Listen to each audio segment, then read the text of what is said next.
আমি দাওয়াত ও তাবলীগকে রাজনৈতিক মুক্ত চাই, কিন্তু ইনশাআল্লাহ। আমার মনে হয় সমস্যাটা হলো রাজনৈতিক। আমাদের দেশের কিছু রাজনৈতিক আলেম যখন এখানে ভিড়েছেন, এটা সমস্যা হয়ে গেছে। কোন আলেম বা কোন আলেমের প্রতিনিধি যদি আপনার সাথে এই বিষয়ে আখলাক টিভিতে বসতে চায়, তাহলে কি আপনি রাজি আছেন? দারুল উলুম দেওবন্দ যা বলবে আমি মেনে নিব, জি। সেখানে আমার কোনো ধরনের কালাম থাকবে না। জি। কিন্তু দারুল উলুম দেওবন্দের নামে অগাত্তা এবং গুজব ছড়ানো যাতে না। দারুল উলুম দেওবন্দ ভবিষ্যতেও যা বলবে, সেটা যদি মোহাম্মদ আব্দুল মতিন কাসিমের বিরুদ্ধে যায়, আমি মেনে নিব, আমি সাথে সাথে রুজু করব। মাওলানা সাদ কেন, হাজারো সাদরও যদি কলম ধরে দারুল উলুম দেওবন্দ, ওখানে যাওয়া উচিত এবং সাথে সাথে রুজু করা উচিত। আমি ব্যক্তিগতভাবে আমি কোনো দলের তাবলীগ করতে চাই না, আমি কোরআনে কারিমের তাবলীগ করতে চাই, রাসূলুল্লাহ আমানতের তাবলীগ করতে চাই। ইন্না আরাদনাল আমানাতা আলা সামাওয়াতি ওয়াল আরদ, যে আমানতের রব্বানি 22 বছর 6 মাস 29 দিনে কোরআনে কারিম এসেছে, এবং সাহাবায়ে কেরামের রক্ত জড়া যে দিন 7টা মহাদেশে সাহাবায়ে কেরাম গিয়েছেন। আমি ওই দাওয়াত ও তাবলীগ কোনো গ্রুপের সাথে জড়িত করাতে রাজি না। ওনারা মারামারি করুক, কাটাকাটি করুক, এটা ওনাদের ব্যাপার, এটা স্বার্থকেন্দ্রিক। আমি দাওয়াত ও তাবলীগের নামে কোনো ফেরকা এবং কোনো উচ্চবাচ্য করতে রাজি না। যেহেতু দুনো পক্ষে আমার ওস্তাদ আছেন, অনেক ওলামায়ে কেরাম আছেন, আমি ওনাদের নিয়ে কোনো মন্তব্য করতে রাজি না, তবে আমি ওনাদের এই ফিতনা বাসাতে অংশগ্রহণ করব। আসসালামু আলাইকুম ওয়া রাহমাতুল্লাহ। নাহমাদুহু ওয়া নুসাল্লি আলা রাসূলিহিল কারীম, আম্মা বাদ। সুপ্রিয় দর্শক শ্রোতা, দেশ ও প্রবাসে, কাছে ও দূরে, যে যেখান থেকেই আমাদেরকে দেখছেন ও শুনছেন, সকলকে আন্তরিক মোবারকবাদ জানাচ্ছি। আমি ইউসুফ মাহমুদী এবং আপনাদের প্রত্যেককেই আমন্ত্রণ জানাচ্ছি আমাদের আজকের এই বিশেষ ভিডিও বার্তা অনুষ্ঠানে। বন্ধুরা, আজ আমরা আলোচনা শুনব তাবলীগ ইস্যুতে বর্তমান পরিস্থিতিতে আলেমদের করণীয় কাজ কি কি এই বিষয়ে। এ বিষয়ে আমাদের সাথে আলোচনার জন্য আখলাক টিভির স্টুডিওতে ভার্চুয়ালি যুক্ত হয়েছেন মোহতারাম মাওলানা মুহাদ্দিস ডক্টর মোহাম্মদ আব্দুল মতিন, চেয়ারম্যান দাওয়া সেন্টার, অনার্স মাস্টার্স উচ্চতর আরবি সাহিত্য, ঢাকা বিশ্ববিদ্যালয়, যিনি একই সাথে ফাজিলে দেওবন্দ 1991 এবং তাকমিলে আদব 1992 এবং দাওরায়ে হাদিস 1990, জামিয়া শরিয়া মালিবাগ থেকে, বিফাকুল মাদারিসিল আরাবিয়া বাংলাদেশ থেকে মেধাক্রমে মুমতাজ তৃতীয় স্থান অধিকার করেছেন। আমরা হজরতের ডেজিগনেশনটা পুরাটা বললাম এই কারণে যে সবাই যেন আমরা জানতে পারি আজ আমরা কার আলোচনা শুনতে যাচ্ছি, যিনি একই সাথে তাবলীগ জামায়াতের প্রবীণ একজন সাথী এবং যিনি বাংলাদেশ, পাকিস্তান সহ ইন্ডিয়া সহ প্রায় তাবলীগ জামাতের সর্বস্থান সম্পর্কে, সকল রাষ্ট্র সম্পর্কেই মোটামুটি ধারণা রাখেন। চলুন আমরা হজরতের সাথে একটু সালাম বিনিময় করে আসি। আসসালামু আলাইকুম মোহতারাম, আপনি কেমন আছেন? ওয়ালাইকুম আসসালাম ওয়া রাহমাতুল্লাহি ওয়া বারাকাতুহু। আলহামদুলিল্লাহ, ভালো আছি আল্লাহর রহমতে। আপনারা কেমন আছেন? আলহামদুলিল্লাহ, আমি এবং আমরা ভালো আছি। মহতারাম, আপনি জেনে থাকবেন যে তাবলীগ ইস্যুতে বর্তমানে বাংলাদেশে অতীতের সকল সময়ের চাইতে একটু টানাপোড়েন বেশি চলতেছে। যদিও 2018-17-তে কম বেশ বেশি হয়েছিল, কিন্তু তারপরেও বর্তমান আবার নতুন করে সাদ সাহেবের অনুসারীরা সাদ সাহেবকে আনার চেষ্টা চালাচ্ছেন এবং ওনাদের সাথে বৈষম্য হচ্ছে দাবি করে সেটাকে সমান একটা অধিকার চাচ্ছেন এবং ইজতেমা গত 7 বছর যাবৎ ওনারা পেছনের পর্বে করছেন, এবছর প্রথম পর্বে করতে চাচ্ছেন। এই সকল ইস্যুতে নতুন করে আবার একটা দ্বিধাদ্বন্দ্বের সৃষ্টি হয়েছে। বিষয়গুলো আপনার নখদর্পণে আছে। আমরা আপনার কাছ থেকে এই শিরোনামে যে তাবলীগ ইস্যুতে বর্তমান পরিস্থিতিতে আলেমদের করণীয় কি এই বিষয়ে আপনি আপনার অভিমত তুলে ধরবেন। জি মোহতারাম, বলবেন। আউযু বিল্লাহি মিনাশ শাইতানির রাজীম। বিসমিল্লাহির রহমানির রহিম। আলহামদুলিল্লাহি রাব্বিল আলামিন ওয়াসসালাতু ওয়াসসালামু আলা সাইয়্যিদিল আমবিয়াই ওয়া আশরাফিল মুরসালিন সাইয়্যিদিনা ওয়া নাবিয়িনা মুহাম্মদ وعلى آله وصحبه وبارك وسلم تسليما كثيرا. اللهم صل على محمد النبي الأمي وعلى آله وسلم تسليما. سبحان الله بحمده، سبحان الله العظيم. أعوذ بالله من الشيطان الرجيم. بسم الله الرحمن الرحيم. يا أيها النبي إنا أرسلناك شاهدا ومبشرا ونذيرا وداعيا إلى الله بإذنه وسراجا منيرا وبشر المؤمنين بأن لهم من الله فضلا كبيرا ولا تطع الكافرين والمنافقين ودع ذاهم وتوكل على الله وكفى بالله وكيلا. ومن أحسن قولا ممن دعا إلى الله وعمل صالحا وقال إنني من المسلمين ولا تستوي الحسنة ولا السيئة. صدق الله العلي العظيم وصدق رسوله النبي الكريم. ওয়া নাহনু আলা যালিকা মিনাশ শাহিদিন ওয়াশ শাকিরিন। সম্মানিত মুহতারাম উপস্থাপক এবং আমার বক্তব্য যারা শুনছেন, এই দাওয়াত ও তাবলীগ সাইয়্যিদুল আম্বিয়ার মাধ্যমে এই পৃথিবীতে এসেছে। এই দাওয়াত ও তাবলীগ এটা দ্বীনের একটা অবিচ্ছেদ্য অংশ। ইসলামী শরিয়াতে দাওয়াত ও তাবলীগের গুরুত্ব অপরিসীম।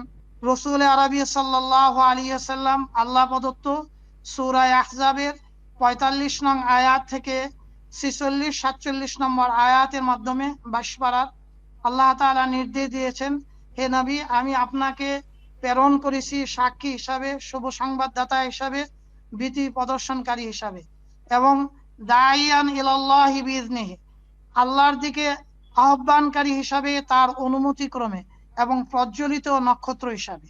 এই আয়াতের মাধ্যমে আমরা জানতে পারি যে রাসূল সাল্লাল্লাহু আলাইহি ওয়াসাল্লাম হলেন দাঈ ইলাল্লাহ।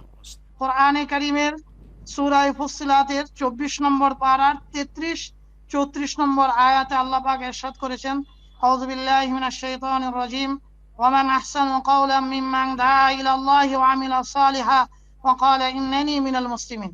সে ব্যক্তির চেয়ে কার কথা উত্তম যে আল্লাহর দিকে মানুষকে ডাকে এবং সৎ কাজসমূহ সম্পাদন করে এবং সে ঘোষণা দেয় আমি মুসলমান। তেমনি ভাবে কোরআনে কারীমের অসংখ্য আয়াতে আল্লাহ তাআলা এই কথা ঘোষণা করেছেন। সূরা ইউসুফের ১৩তম পারার ১০৮ নম্বর আয়াতে আল্লাহ তাআলা ঘোষণা করেছেন, কুল হাদিহি সাবিলি আদউ ইলাল্লাহি আলা বাসীরাতিন আনা ওয়া মান ইত্তাবানি ওয়া সুবহানাল্লাহি ওয়া মা আনা মিনাল মুশরিকিন। হে রাসূল, আপনি জানিয়ে দিন এটা আমার পথ, আমি আল্লাহর দিকে আল্লাহর বান্দাদেরকে ডাকি, আমি এবং আমার যারা অনুসরণ করে, মহিমান্বিত আল্লাহ এবং আমি শিরিকের অন্তর্ভুক্ত নই। এই আয়াতসমূহের মাধ্যমে আমরা জানতে পারি যে রাসূল সাল্লাল্লাহু আলাইহি ওয়াসাল্লামের মিশন এবং ভিশন ছিল দাওয়াত ইলাল্লাহ, আল্লাহর বান্দাদেরকে ডাকা। রাসূল সাল্লাল্লাহু আলাইহি ওয়াসাল্লাম মক্কার 13 বছর এবং মদিনার 10 বছর এই দাওয়াতি জিন্দেগি গ্রহণ করেছেন। সাহাবায়ে কেরাম রিদওয়ানুল্লাহি আলাইহিম আজমাইন দেশ থেকে দেশান্তরে দাওয়াত দিয়েছেন। রাসূল সাল্লাল্লাহু আলাইহি ওয়াসাল্লাম আরাফার মাঠে হাজ্জাতুল ওয়াদা বিদায় হজে তিনি বলেছেন, আল্লাহুম্মা শাহাদ আল্লাহুম্মা শাহাদ, হে আমার সাহাবায়ে কেরাম, আমি কি পৌঁছে দিয়েছি এই দাওয়াতের কাজ? সকল সাহাবায়ে কেরাম সমস্যারে বলছেন যে আপনি দাওয়াতের কাজ পৌঁছে দিয়েছেন। তাহলে এই দাওয়াত ও দিন রাসূল সাল্লাল্লাহু আলাইহি ইসলামের উপরে আল্লাহ প্রদত্ত আমানত। রাসূল ইসলাম উম্মত সাহাবায়ে কেরাম পর্যন্ত পৌঁছেছেন। সাহাবায়ে কেরাম এই দ্বীনের দাওয়াতকে, এই কোরআনের দাওয়াতকে, দাওয়াত ও তাবলীগে সমগ্র পৃথিবীতে আনেওয়ালা উম্মতের কাছে পৌঁছেছেন।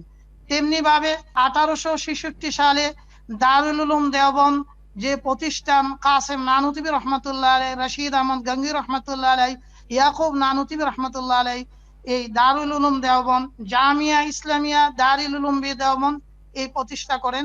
ওই দারুল উলুম দেওবন্দ যেই 7টা মসজিদ আছে দারুল উলুম দেওবন্দের পাশে ডালিম গাছের, যে সেখান থেকেই ওখানেই পড়াশোনা করেছেন হযরত ইলিয়াস আলাইহির রহমা। হযরত ইলিয়াস আলাইহির রহমা এই প্রচলিত এই পদ্ধতিতে তাবলীগ উনি বের করেছেন এবং দেওবন্দের 7টা মসজিদ থেকে এই তাবলীগের জামাত সর্বপ্রথম উনি পরিকল্পনা করেন। অতঃপর তিনি মেওয়াতে যান, মেওয়াতে গিয়ে এই দাওয়াতের কাজ করেন। এরপর এই দাওয়াতকে কার্যকরী করার জন্য দিল্লির নিজামউদ্দিন বস্তিতে, এই যে নিজামউদ্দিন বস্তিতে ওখানে তিনি মার্কাজ স্থাপন করেন। এরপরে ওলামায়ে কেরামকে সাথে নিয়ে, জাম্মে গাফির ওলামায়ে কেরামকে সাথে নিয়ে এই প্রচলিত তাবলীগ স্থাপন করেন। এই নিজামউদ্দিন থেকে ধারাবাহিক সারা পৃথিবীতে এই দাওয়াত ও তাবলীগ চলছে। আজকের এই যে প্রচলিত এই সিস্টেমের দাওয়াত ও তাবলীগ, এটার ইজাদ, মওজেদ এবং আবির্ভাব করেন হযরত ইলিয়াস আলাইহির রহমা। এই ইলিয়াস আলাইহির রহমা নিজামউদ্দিন বস্তিতে তাবলীগের মার্কাজ স্থাপন করেন। সেখান থেকে ধারাবাহিক সারা পৃথিবীতে এই দাওয়াতের কাজ জারি হয়। ওই নিজামউদ্দিন বস্তি থেকে তার মাধ্যমে আমাদের কাকরাইলের মাধ্যমে বাংলাদেশের মার্কাজ হিসাবে এই দাওয়াত ও তাবলীগ সারা পৃথিবীতে কাজ হয়। এবং আলমী ইজতেমা বলতে আমরা যা বুঝি, বিশ্বের যে ইজতেমা, এটা টঙ্গীতে হয় এবং সারা পৃথিবীর মেহমানরা এখানে আসেন। এই দাওয়াত ও তাবলীগের মাধ্যমে মানুষের মাঝে দ্বীনের জজবা সৃষ্টি হয়, উম্মতের মাঝে দ্বীনের এক মহান জজবা সৃষ্টি হয়, ইলমে উদ্বুদ্ধ হয়। এবং এই দাওয়াত ও তাবলীগের মাধ্যমে আপনার 7টা মহাদেশের মানুষ একত্রিত হয়। এ দাওয়াত ও তাবলীগ হলো উম্মতের ঐক্যের প্রতীক। এ দাওয়াত ও তাবলীগ হলো আপনার হানাফি, শাফি, মালিকি, হাম্বলিকে এক মাঠে আনার প্রতীক। এ দাওয়াত হলো উম্মতকে দ্বীনের উপরে উঠানোর প্রতীক। দাওয়াত হলো যে সমগ্র মানুষ কিভাবে আল্লাহর সাথে জুড়তে পারে, আল্লাহর দ্বীনের উপরে চলতে পারে, এবং উম্মত কিভাবে আখিরাতমুখী হয়, উম্মত কিভাবে সাইয়্যিদুল আম্বিয়ার সার্বজনীন সার্বকালীন মুহাম্মদ আরবি সাল্লাল্লাহু আলাইহি ওয়াসাল্লাম খাতামুন নবীন ওয়াল মুরসালিনের সেই অনুপ্রেরণায় উদ্বুদ্ধ হয়ে উম্মত এই দিন শিখবে। আমরা দেখেছি 150 বছর ইতিহাসে, বিশেষ করে 65 সালে যখন কাকরাইলের ওই মাটি ইজতেমা হয় রমনা পার্কে, এরপর থেকে ধারাবাহিক এ তাবলীগ তার মিশন এবং ভিশন উম্মতের মাঝে দরদ নিয়ে কাজ করছে। আমি 1977 সাল থেকে নিয়ে একাধারে ইজতেমার মাঠে যাই। 1990 সালে আমি 25/90 সালে দারুল উলুম দেওবন্দে যাই। দারুল উলুম দেওবন্দে দাওরা হাদিস পড়ি। ওখানে ছুটির সময় ওলামায়ে কেরাম, আমাদের তখন মুহতামিম ছিলেন মারগুবুর রহমান সাহেব, তিনি আমাদেরকে 7টা মসজিদে জুড়তে বলতেন। 7টা মসজিদ থেকে আমরা নিজামউদ্দিন বস্তিতে যেতাম এবং নিজামউদ্দিন থেকে আমাদেরকে মেওয়াতে প্রেরণ করা হতো তোলাবাদের জামাত। এবং বিশেষ করে আপনার ওখান থেকে রাউলপিন্ডির যে ইজতেমা হয় পাকিস্তানে, ওখানেও যেতেন। আমি এই দাওয়াত ও তাবলীগকে দেখছি জোরনেওয়ালা জামাত, উম্মতকে একত্রিত করার জামাত। এই দাওয়াত ও তাবলীগের নামে কখনো কোনো ধরনের বিপর্যয় বিশৃঙ্খলা দেখতে পারি নাই। এই জন্য আমি মনে করি যে এই দাওয়াত ও তাবলীগের সাথে ওলামায়ে কেরাম জড়েছেন। 2009 সালে আমি ইন্দোনেশিয়া মালয়েশিয়া সফর হয়, আমরা 11 জন সাথী ছিলাম। আমি আলেম হিসাবে, আমাদের বাকি 10 জন সাথী আমার খরচ বহন করেছেন। তেমনি ভাবে 2012 সালে মালয়েশিয়ার সফরে গিয়েছি, সেখানে আমাদের সাথী ছিলাম আমরা 12 জন। 11 জন দ্বীনী ভাইরা আমার খরচ বহন করেছেন। আমরা দাওয়াত ও তাবলীগ চলতেই পারে না ওলামায়ে কেরাম ছাড়া। আল্লাহ তাআলা কোরআনে কারিমে বলেছেন, ইন্নামা ইয়াখশাল্লাহা মিন ইবাদিহিল উলামা, সূরা ফাতিরের 22 পারার 28 নম্বর আয়াত। একমাত্র আল্লাহকে ভয় করে ওলামায়ে কেরাম। তো ওলামাদের একটা জোর দেখেছি, জনসাধারণকে বুকে নিয়েছেন এবং 40 দিন বা 120 দিন তাদেরকে কোরআনে কারিম শিখাইছেন, দাওয়াতের পদ্ধতি শিখাইছেন, গাছতের পদ্ধতি শিখাইছেন, তারপরে মাসলা মাসাইল শিখাইছেন, এবং কিভাবে দাওয়াত দেয়, কিভাবে গাছ করে, কিভাবে তালিম করে কোরআনে কারিম শুরু থেকে পড়াইছেন। নামাজ সহি করার জন্য আপনার 4টা সূরা, তাশাহুদ, দোয়ায়ে মাসুরা, তারপর দোয়ায়ে কুনুত, এইগুলো তালিমে শিখাইছেন। এবং আমরা দেখেছি যে 120 দিন লাগানোর পরে ওই মানুষটি তাকবীরে উলার সাথে নামাজ পড়ে এবং তার ছেলে সন্তানকে মাদ্রাসায় দেয়, কওমি মাদ্রাসায় দেয়। বিশেষ করে দাওয়াত ও তাবলীগের মাধ্যমে যারা সময় লাগাইছেন, আম সাধারণ জনগণ, ওনারা ওনাদের সন্তানদেরকে কওমি মাদ্রাসায় আলেম বানাচ্ছেন, হাফেজ বানাচ্ছেন, এবং ওনাদের সম্পদের একটা বিশেষ অংশ এই দাওয়াত ও তাবলীগের ওলামায়ে কেরামের পিছনে খরচ করেছেন। এবং আমি দেখেছি যে যখন বিভিন্ন জামাত আমার মসজিদে আসতো, 9 বেলা 3 দিনের খাবার ওনারা দেওয়ার জন্য কারাকারি করতেন, বলতেন যে এই যে ওলামায়ে কেরাম মানুষকে দ্বীন শিখানোর কারণে, দাওয়াতের নিসবতের কারণে ইলমে ওয়াহির প্রতি দরদ এবং কোরআনে কারিমের প্রতি দরদ, এবং দেখা যাচ্ছে যে 40 দিন তাকবীর উলায় নামাজ পড়ার পর ওই লোকটার মাঝে দ্বীনের এমন তলব পয়দা হয়েছে যে সে জামাতের সাথে নামাজ পড়ে, সে আজান দেয়, মসজিদ পরিষ্কার করে, এবং সে দ্বীনের পথে চলার জন্য তার ছেলে মেয়ে সবাইকে চেষ্টা করে, গড়ে তালিম করে, মাসে 3 দিন লাগায়, সপ্তাহে গাছ করে, এরপরে তার এলাকায় যে সব গুজারি হয়, আমরা নিয়মিত কাকরাইল যেতাম এবং ইজতেমার মাঠে আমরা নিয়মিত যেতাম। দেশি বিদেশি যেই জায়গায় ছিলাম, ইজতেমার আসার 10 দিন আগে ওখান থেকে মানুষকে ইজতেমার মাঠে নিয়ে আসতাম আমরা। জি মুহতারাম, আপনাকে একটু ইন্টারাপ্ট করাই। আপনার এই এতক্ষণের ভূমিকায় প্রায় 14 মিনিট চলমান আমরা দেখছি ঘড়িতে। তো এই এতক্ষণ সময়ের মধ্যে আমরা লম্বা ভূমিকা এবং লম্বা কারগুজারি আপনার মাধ্যমে আমরা শুনলাম যে দাওয়াত ও তাবলীগের শুরু থেকে শুরু করে প্রায় এ পর্যন্ত লম্বা একটা সময় আপনি বলেছেন। এখানে আপনি একটা গুরুত্বপূর্ণ কথা বলেছেন যে আলেম ওলামা ছাড়া দাওয়াতে তাবলীগ চলতেই পারে না, মানে আলেম ওলামা ছাড়া চলতেই পারে না বা পারবে না। সেক্ষেত্রে আলেম ওলামাদের সাথে এই যে দূরত্ব বর্তমান সময়, এটা কেন হলো, এটা যদি ইনক্লুড করেন সাথে তাহলে ভালো হয়। আমি মোহতারাম মাওলানা শাহ সাহেবকে অনেক কাছে থেকে দেখেছি। আমি দেওবন্দে পড়ার কালীন নিজামউদ্দিনে মিয়াজি মেহরাব সাহেব রহমাতুল্লাহ আলাইহির ওখানে গিয়েছি, সেখানে উনি আমাদেরকে যথেষ্ট আপ্যায়ন করেছেন।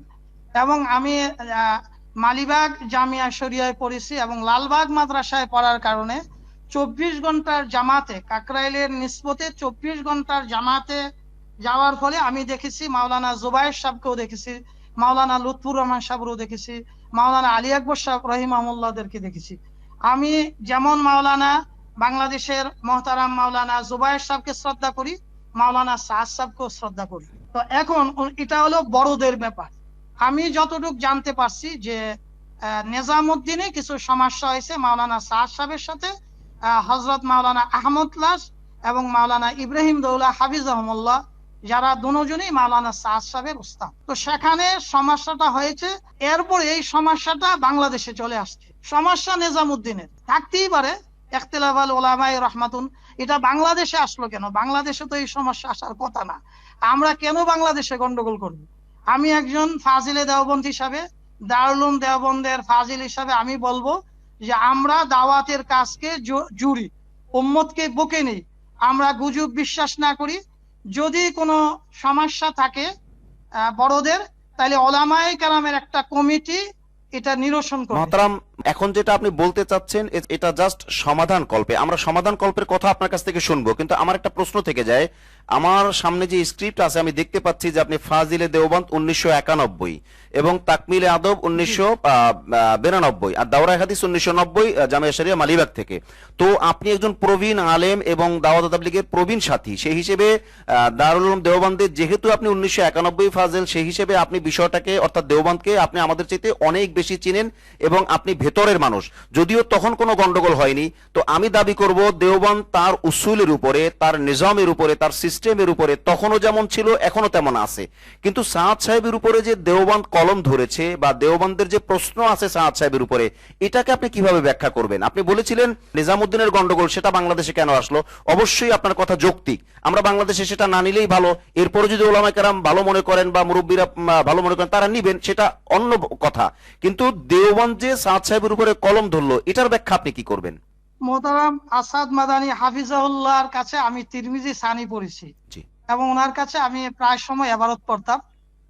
আমাদের যাত্রাবাড়ি বড় মাদ্রাসার আহমদ ইসা ভাই আছেন, তারপরে ফরিদাবাদ মাদ্রাসার জিকরুল্লাহ ভাই আছেন, চৌধুরীপাড়া মাদ্রাসার আবু মুসা ভাই আছেন, ওনারা আমার সাথে। এখন আরশাদ মাদানী হাফিজাহুল্লাহ অনেক বড় আলেম, যিনি আপনার আমিরুল হিন্দ, উনি যদি মাওলানা সাদ সাহেবকে কোনো নোটিশ দিয়ে থাকে, আমি বলবো মাওলানা সাদ সাহেবের উচিত অতি দ্রুত গিয়ে ওনার কাছে যাওয়া এবং উনি যে সিদ্ধান্ত দেন ওই সিদ্ধান্ত আপাদ মস্তক মেনে নেওয়া।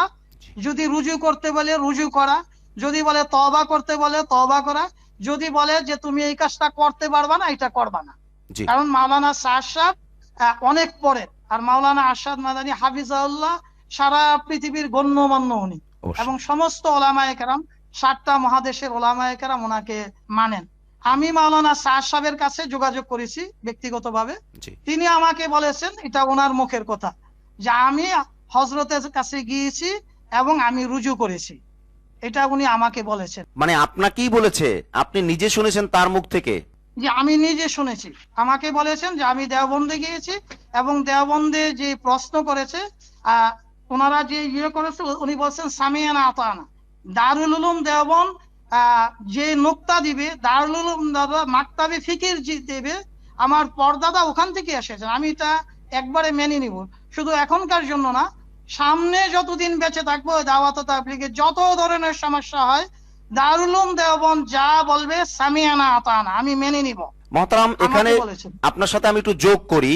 আমরা আখলাক টিভি থেকে এই প্রায় 2 সপ্তাহ যাবত এ নিয়ে কাজ করছি এবং এতাঁতি অংশের অনেক আলেমরা আমাদের সাথে সাক্ষাৎকার দিয়েছেন এবং সুরাপন্থীও 2-1 আলেম সাক্ষাৎকার দিয়েছেন, 2-1 কয়েকজনে দিয়েছেন, বাকি একজন একটু বেশি কথা বলেছেন, কিন্তু উনিও আসলে ব্যস্ততার কারণে খুব বেশি বলতে পারছেন না, সময়ের স্বল্পতার কারণে। এনিওয়ে, তো এখন আপনি যেটা বললেন যে সাদ সাহেব আপনাকে নিজেকে বলেছে যে সাদ সাহেব গিয়েছেন এবং তিনি দারুল উলুম দেওবন্দের সাথে কথাবার্তা ওনার হয়েছে এবং উনি নিজে বলছেন সামিয়ানা ওয়া আতানা। তো এই কথা যদি হয় তাহলে এরপর তো আর কোনো দ্বন্দ্বই থাকার কথা না। অর্থাৎ আপনার সাথে যে কথাটা বলেছে এটা যদি বাংলাদেশের শীর্ষস্থানীয় আলেমদের সাথে হয় বা ওনারা যদি এইভাবে কোনো না কোনো ভাবে জানতে পারেন বা ওনাদের সাথে কানেক্টিভিটি হয়, তাহলে তার কোনো দ্বন্দ্ব থাকার কোনো প্রশ্নই আসে না। এরপরও এত দ্বন্দ্ব কেন?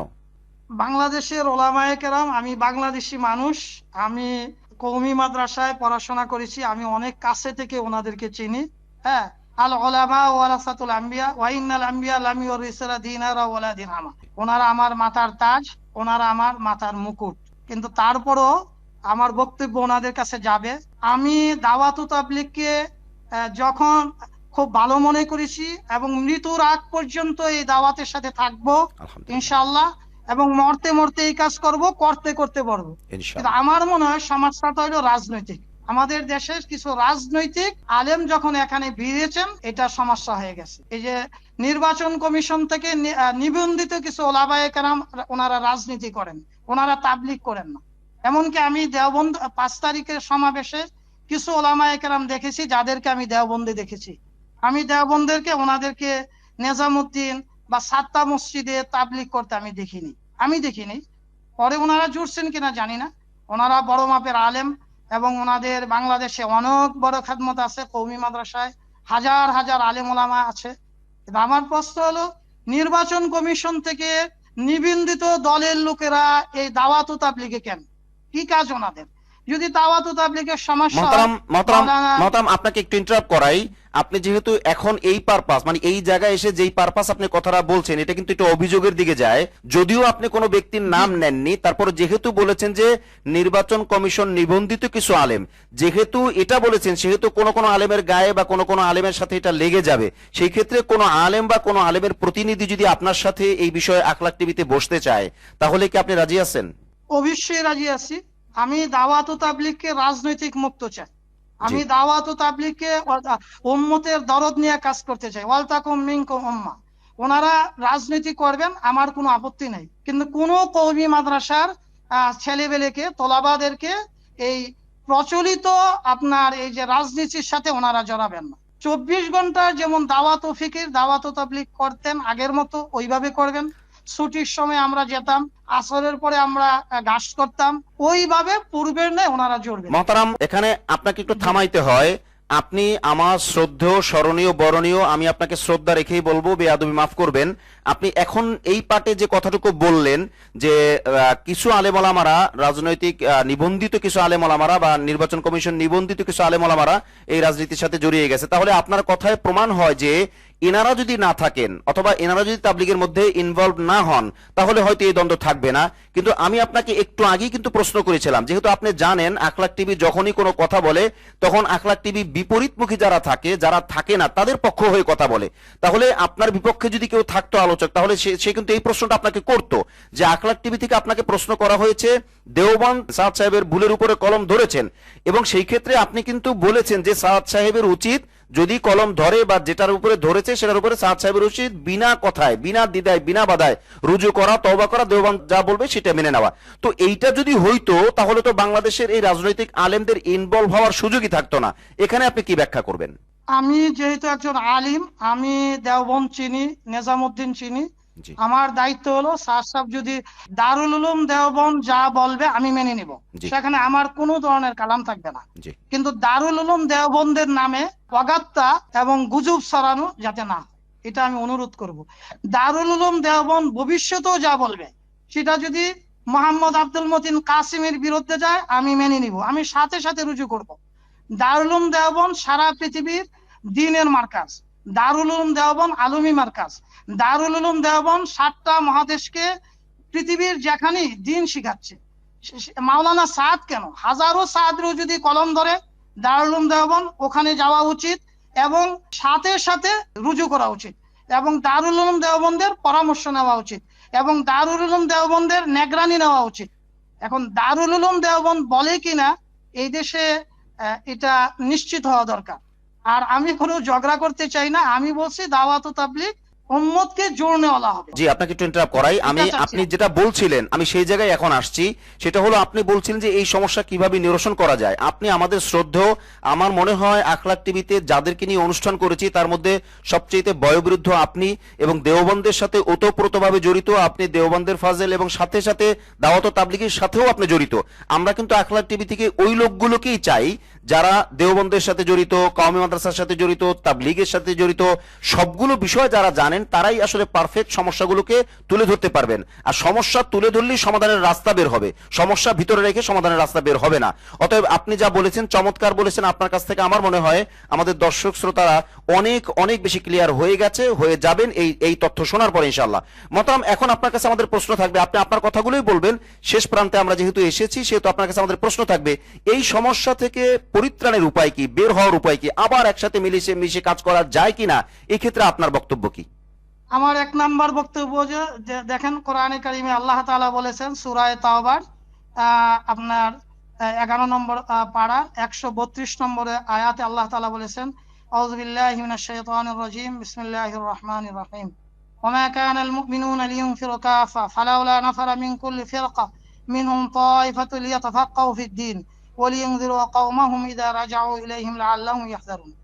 এই আয়াতের আলোতে এবং আপনার ওয়াল্লাযীনা জাহাদু ফীনা লানাহদিয়ান্নাহুম সুবুলানা ওয়া ইন্নাল্লাহা লা'আল মুহসিনিন, এই আয়াতের আলোতে এবং ফাতাওয়াক্কাল আলাল আজিজির রহিম আল্লাযী ইয়ারাকা হিনা তাকুম ওয়া তাকাল্লুবাকা ফিস সাজিদিন, এই সমস্ত আয়াত সমূহের আলোতে আমি বলবো আমরা যখন দাওয়াত ও তাবলীগের কাজ করব আমাদের কিছু ভুল হবে।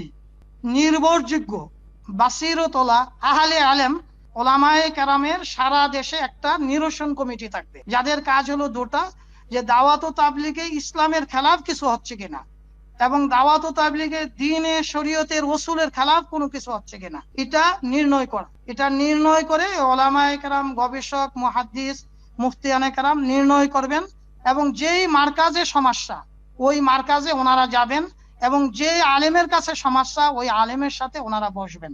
এটা হলো আমার এক নাম্বার প্রস্তাব। দ্বিতীয় নাম্বার প্রস্তাব হলো যে আমরা ভুলের ঊর্ধ্বে না, কেউই ভুলের ঊর্ধ্বে না। মাওলানা জুবায়ের সাহেব বাংলাদেশের আকাশ, অনেক বড় আলেম। আমি দীর্ঘ 11 বছর ওনার তর্জমা শুনেছি ইস্তেমার মাঠে। মাওলানা সাদ সাহেবকে কাছে থেকে দেখে আসছি। ওনারা এই যুগের মানুষ, ওনারা নবী না, বেগনা, মাসুম না, সাহাবী না, মাহফুজ না, ওনারা এই যুগের মানুষ। ওনাদের ভুল ত্রুটি থাকতে পারে, ওনাদের ভুল ত্রুটিগুলি নির্ভরযোগ্য আহলে বসির, আহলে তাকওয়া, যেমন মাওলানা আরশাদ মাদানী হাফিজাহুল্লাহ, পাকিস্তানের মাওলানা তাকি উসমানী, সারা পৃথিবী যাকে মানেন, এরকম নির্ভরযোগ্য ওলামায়ে কেরাম কাছে আমরা আমাদের সমস্যাগুলি পেশ করব, মাঠে ময়দানে না। দেখেন মাঠে ময়দানে, এটা হলো আমার এক নাম্বার কথা। দুই নাম্বার কথা হলো আমরা দাওয়াতের নিসবতে যারা আসবো কোনো ধরনের দলাদলিতে অংশগ্রহণ করবো না। মসজিদের খুতবাতে এবং মিম্বারে, ওয়াজ মাহফিলে ঐক্যের কথা বলবো, কাউকে কটাক্ষ করে কথা বলবো না। প্রত্যেকেই আমি দেখেছি দাওয়াত ও দ্বীনের কথা বলে। কোনো ব্যক্তির ভুলের জন্য দাওয়াত ও দ্বীন যাতে ক্ষতিগ্রস্ত না হয়, এটা হলো আমার দ্বিতীয় প্রস্তাব। তৃতীয় প্রস্তাব হলো 64টা জেলার 495টা উপজেলা আছে, প্রতি উপজেলায় ওলামায়ে কেরামের একটা টিম থাকবে, যে ওখানের মার্কাজ কোনো উল্টাপাল্টা করছে কিনা, বা 3 চিল্লা লাগানোওয়ালা সাথী কোনো উল্টাপাল্টা করছে কিনা, অথবা আমি আব্দুল মতিন ব্যক্তির স্বার্থে গিয়ে কোনো আমার কারণে, আমার ফতুয়ার কারণে, আমি না বুঝার কারণে আমি কোনো প্রপাগান্ডায় লিপ্ত হয়েছি, আমি কোনো গুজব ছড়াইছি কিনা, এইগুলো নিরসন করে আমাদের কেন্দ্রীয় কমিটি দিবে। কেন্দ্রীয় কমিটি ওনাদেরকে সংশোধন করবেন। এটা আমি বিশ্বাস করি। আমি বিশ্বাস করি যে আমরা বড়, যেমন আজওয়াদুন নাস সাদরা আস্তাকুন নাস ইলাহা আলিয়ান ওয়া আলিকা আকরাম আশরা, রাসূল সাল্লাল্লাহু প্রশস্ত দিলের অধিকারী ছিলেন। উম্মতের দরদ নিয়ে আমরা তাদের কাছে যাব। আমরা গুজব বিশ্বাস করব না, সমালোচনা বিশ্বাস করব না। আমার এই দাওয়াত ও দ্বীনের মূল স্পিরিট হলো কওমি মাদ্রাসা। এই কওমি মাদ্রাসার আলেম ওলামায়ে কেরাম এর সাথে জুড়বেন, সময় লাগাবেন, কিন্তু কোনো ধরনের প্রপাগান্ডা করবেন না। যদি কোনো সমস্যা হয় নির্ভরযোগ্য আলেমদেরকে জিজ্ঞেস করবেন এই ব্যাপারে। এটা হলো আমার সাজেশন। আর সময়, জান মাল সময় নিয়ে আমরা তাদেরকে বলবো, তাদের সাথে সময় লাগাবো, হজে যাব, চিল্লায় যাব, ছুটিতে তাদের সাথে কাজ করব। এবং আমাদের মসজিদগুলোতে যে তাবলীগের নিসবতে যে জামাত আসে তাদেরকে আমরা নুসরত করব এবং আপ্যায়ন করব, এটা আমি বিশ্বাস করি। মহতারাম, আপনি চমৎকার ভাবে কিছু প্রস্তাব দিলেন এবং চমৎকার ভাবে আলোচনা করেছেন। আমরা আপনার আলোচনায় অভিভূত। আল্লাহ পাক আপনার ইলমে হেলেমে হায়াতে বারাকাত দান করুন। কিন্তু আমাদের একটা অভিযোগ থেকে যায়, মানে একটা প্রশ্ন থেকে যায়, সেটা হলো যে দেখুন, আপনি যে প্রস্তাবনাগুলো দিলেন এগুলো তো মূলত একসাথে মিলে কাজ করার জন্য, অথবা এক গ্রুপ কাজ করবে আর এক গ্রুপ ডিস্টার্ব করবে না ওই ক্ষেত্রে। কিন্তু আমাদের তো দুইটা গ্রুপের মধ্যে বিরাট একটা দ্বন্দ্ব, একটা দ্বন্দ্বের পাহাড়, একটা দেওয়াল তৈরি হয়ে আছে, যেটা আপনি 5ই নভেম্বরে দেখেছেন যে জমহুর উলামায়ে কেরাম পরিষ্কার করে বলেছেন যে ওনাদেরকে এভাবে এভাবে করতে দেওয়া হবে বা হবে না। এবং আপনি দেখেছেন যে 15 তারিখে এনারা মার্কাজ দখলের জন্য এনাদের সম্পূর্ণ প্রিপারেশন নিয়ে সারা বাংলাদেশ থেকে লোক জমা করার ঘোষণা দিয়েছে এবং সেভাবে তারা করেছে। আল্লাহর মেহেরবানি যে জমহুর উলামাদের পক্ষ থেকে গত 2 দিন আগে, মানে 15 তারিখের 2 দিন আগে 13 তারিখে তারা এই সিদ্ধান্ত থেকে সরে আসছে যে কাকরাইল মসজিদে তাদেরকে যেতে দিবেন, অর্থাৎ আগের যে রুটিন ছিল সেই রুটিনই কাজ চলবে। এখন প্রশ্ন হলো, এই ভাগকে, বর্তমান যে ভাগ আছে এই ভাগের মধ্যে কোনো দলকেই তো ছোট করে দেখার কোনো সুযোগ নেই। এবং মিডিয়াতে আমি কাজ করার দরুন, ওনাদের সাক্ষাৎকার নেবার দরুন এবং পার্সোনালি আলাপ আলোচনার দরুন, যেমন আজকে আপনার আমি সাক্ষাৎকার নিচ্ছি, অথচ গতকালকে আপনার সাথে আমার লম্বা আলোচনা হয়েছে। তো আপনি আমার ব্যাপারে জানলেন, আমি আপনার ব্যাপারে জানলাম, ওইভাবে আমি ওনাদের ব্যাপারে, দুই পক্ষের ব্যাপারে যতটুকু জানলাম, দুই পক্ষই কেউ কাউকে মেনে নিতে নারাজ। তো এই সমস্যা সমাধান যতক্ষণ না হবে ততক্ষণ পর্যন্ত তো আপনার এই প্রস্তাবনা কার্যকারী না। যেমন আপনি যে প্রস্তাবটা দিলেন যে উভয় সুন্দরভাবে কাজ করবে, মেনে চলবে, আলেমদের নেতৃত্বে চলবে, কিন্তু এই কাজগুলো তো সম্ভব হচ্ছে না। এখান থেকে বের হওয়ার উপায় কি? এখান থেকে বের হওয়ার উপায় হলো মাওলানা, যে আমরা কিন্তু রাসূলুল্লাহর তাবলীগ করব। আমরা কাকরাইয়ের তাবলীগও করব না, নিজামউদ্দিনের তাবলীগও করব না। রাসূলুল্লাহ সাল্লাল্লাহু আলাইহি ওয়াসাল্লামের তাবলীগে নিষেধ আছে, ওয়ালা তাহাসাদু ওয়ালা তাবাগাদু ওয়ালা তাকাতু ওয়া কুনু ইবাদাল্লাহি ইখওয়ানা। হিংসা, নিন্দা, বিদ্বেষ করা যাবে না। যারা যে যেই নামে আসবে ওইটা আমরা বর্জন করব। আমি ব্যক্তিগতভাবে আমি কোন দলের তাবলীগ করতে চাই না, আমি কোরআনে কারীমের তাবলীগ করতে চাই, রাসূলুল্লাহ আমানতের তাবলীগ করতে চাই। ইন্না আরাদনাল আমানাতা আলা সামাওয়াতি ওয়াল আরদ, যে আমানতের রব্বানি 22 বছর 6 মাস 29 দিনে কোরআনে কারীম এসেছে, এবং সাহাবায়ে কেরামের রক্ত ঝরা যে দিন 7টা মহাদেশে সাহাবায়ে কেরাম গিয়েছেন, আমি ওই দাওয়াত ও তাবলীগ কোন গ্রুপের সাথে জড়িত করাতে রাজি না। ওনারা মারামারি করুক, কাটাকাটি করুক, এটা ওনাদের ব্যাপার, এটা স্বার্থকেন্দ্রিক। আমি দাওয়াত ও তাবলীগের নামে কোনো ফেরকা এবং কোনো উচ্চবাচ্য করতে রাজি না। যেহেতু দুনো পক্ষে আমার ওস্তাদ আছেন, অনেক ওলামায়ে কেরাম আছেন, আমি ওনাদের নিয়ে কোনো মন্তব্য করতে রাজি না। তবে আমি ওনাদের এই ফিতনা ফাসাদে অংশগ্রহণ করব না। দাওয়াতের নিসবতে যারাই আসবে আমি তাদেরকে নসরত করব, সাহায্য করব। আমি কোনো ধরনের ঝগড়া ফাসাদে নাই। ঝগড়া ফাসাদ দিনকে ক্ষতি করবে, অলরেডি অনেক ক্ষতি হয়ে গেছে বাংলাদেশের। এই দাওয়াত ও তাবলীগের উসিলায় হাজার হাজার ইহুদি মুসলমান হয়েছে। আমার হাতে আল্লাহর রহমতে 36 জন ইহুদি মুসলমান হয়েছে। আমি এই দাওয়াতের নিসবতকে আমি কোনোভাবেই আমি দ্বিখণ্ডিত হতে দিব না, ফেরকাওয়ারি করতে দিব না। এটা ওলামায়ে কেরামের কাজ, ওনারা কি করবে এটা ওনাদের সিদ্ধান্ত। আমি কোনো ধরনের ফেরকা কে পছন্দ করি না। ওয়াতাসিমু বিহাবিলিল্লাহ, আল্লাহর রুজ্জুকে আঁকড়িয়ে দাও, ওয়ালা তাফাররাকু। ওলামায়ে কেরাম আহলে ইলম ওনারা ইক্তেজাউন নাস বোঝেন, দালালাতুন নাস বোঝেন, ইবারাতুন নাস বোঝেন, ইশারাতুন নাস বোঝেন। এক একজন 40-50 বছর বুখারী দরজ দিয়েছেন, যাদের ছাত্রের ছাত্র আমি না। আমি ওনাদেরকে কিছু বলার এত বড় সাহস আমার নেই।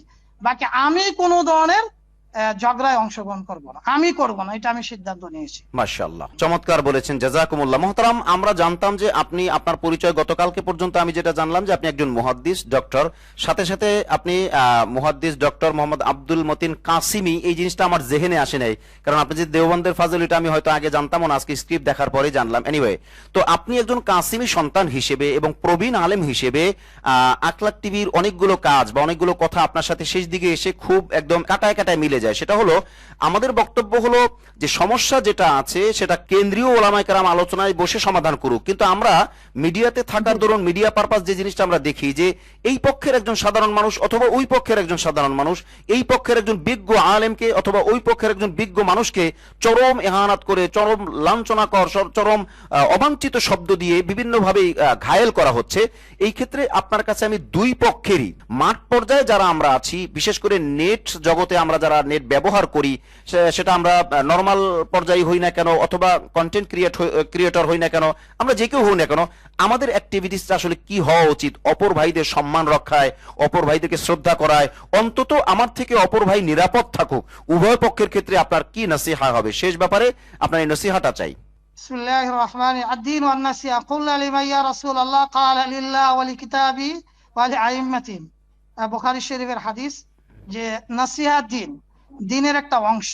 নসিহা হলো যে ওলামায়ে কেরামের অনেক এলেম কালাম আছে, আমরা কোনো ওলামায়ে কেরাম নিয়ে বাজে মন্তব্য করব না, এবং আমরা ওলামায়ে কেরাম কি করেছে ওইটা দেখবো না। আমরা যেখানে গাছ তসছে ওখানে শরীক হব, যেখানে আল্লাহর কথা বলছে, একরামুল মুসলিমিনের কথা বলছে, ফিকিরের কথা বলছে, খুরুজের কথা বলছে, আল্লাহর বরত্বর কথা বলছে, আমি দুনো মজলিসে গ্রহণ করে দেখেছি প্রত্যেকেই আপনার ইমানের কথা বলে, সালাতের কথা বলে, এলমো জিকিরের কথা বলে, খুরুজের কথা বলে, দাওয়াত ও দ্বীনের কথা বলে, ছয় ওসুলের কথা বলে।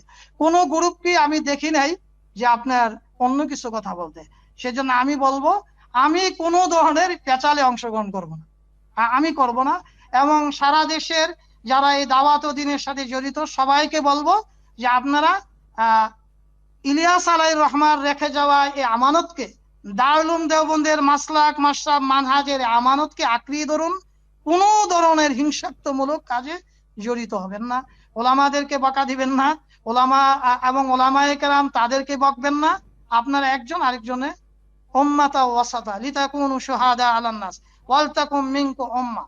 দেখেন এখানে সারা পৃথিবীতে অনেক পৃথিবী খালি, বার্তানিয়া খালি, মঙ্গোলিয়া, কত দেশ যে ওখানে ওলামায়ে কেরাম নাই। আমরা ওলামায়ে কেরামকে আহ্বান জানাবো যে সারাটা পৃথিবী মহাদেশ, বিভিন্ন মহাদেশ খালি, ওখানে গিয়ে এলেম কালামের ফিকির করুন, মাদ্রাসা করুন, আর দাওয়াত ও তাবলীগের ফিকির করুন। আর আমাদের এই সাইটের যে সমস্ত দিনী ভাইরা আছেন তাদেরকে অনুরোধ করব যে আপনাদের ছেলে মেয়েকে মাদ্রাসায় দিন, আলেম বানান, এবং আপনার নিজেরা বেশি বেশি করে মাদ্রাসা মসজিদে সার্বিক সহযোগিতা করুন। আল্লাহ পাক আমাদের সবাইকে তৌফিক দান করুন। মাশাআল্লাহ, মাশাআল্লাহ, আপনি চমৎকার বলেছেন মহতারাম। আমরা আখলাক টিভির পক্ষ থেকে আপনাকে আবারও চাইবো, আপনার এই আহ্বান আমরা জাতির সামনে তুলে ধরবো, এবং আমরা বিশ্বাস করি আপনার এই বক্তব্যে আমাদের মাঠ পর্যায়ের সাথীরা উভয় পক্ষেই কেউ কাউকে অসম্মানজনক কোনো কথা বলবে না। এবং আমরা আখলাক টিভি থেকে আপনার এই আলোচনার পরিপ্রেক্ষিতে এবং আগে থেকেও মিল করে আমরা যে কথাটা বলেছি সেভাবে সকলকে আমরা আবেদন করব যে আপনারা সবাই আপনার কেন্দ্রের দিকে ফিরে যান। কোনো জায়গায় যদি আপনাদেরকে বাধাও দেওয়া হয়, আপনি আপনার কেন্দ্রের দিকে ফিরে যান। কেন্দ্র তো ফিকির করতেছে, তো সেই হিসেবে কেউ কারোর সাথে বাদানুবাদে না গিয়ে আমরা কেন্দ্রের দিকে ফিরে যাই। আর কেন্দ্র ইনশাল্লাহ ফিকির করবেন যাতে করে একটা মিলঝুল করে সামনে আগানো যায়। আপনার প্রতি দাওয়াত থাকবে, কারণ আপনি মিড লেভেলে থেকে যেভাবে আমাদেরকে নসিহা করলেন, এইরকম নসিহা আমাদের আরো দরকার। আমরা কখনো কোনো প্রয়োজন মনে করলে আপনার সাথে আমরা যোগাযোগ করবো ইনশাআল্লাহ।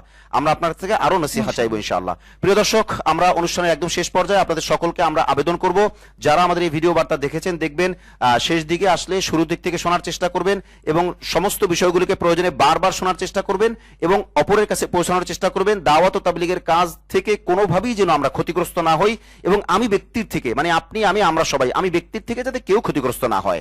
আজ তাহলে এই পর্যন্তই, দেখা হচ্ছে পরবর্তী কোনো লাইভে অথবা পরবর্তী কোনো ভিডিও বার্তায় ইনশাআল্লাহ। আসসালামু আলাইকুম ওয়া রাহমাতুল্লাহি ওয়া বারাকাতুহু। ওয়ালাইকুম আসসালাম ওয়া রাহমাতুল্লাহি ওয়া বারাকাতুহু। নাসআলুল্লাহ লানা ওয়া লাকুম তাওফীক ওয়া সাল্লাল্লাহু আলা নবিয়িনা মুহাম্মদ। আসসালামু আলাইকুম ওয়া রাহমাতুল্লাহ। ওয়া আলাইকুম আসসালাম ওয়া রাহমাতুল্লাহি ওয়া বারাকাতুহু।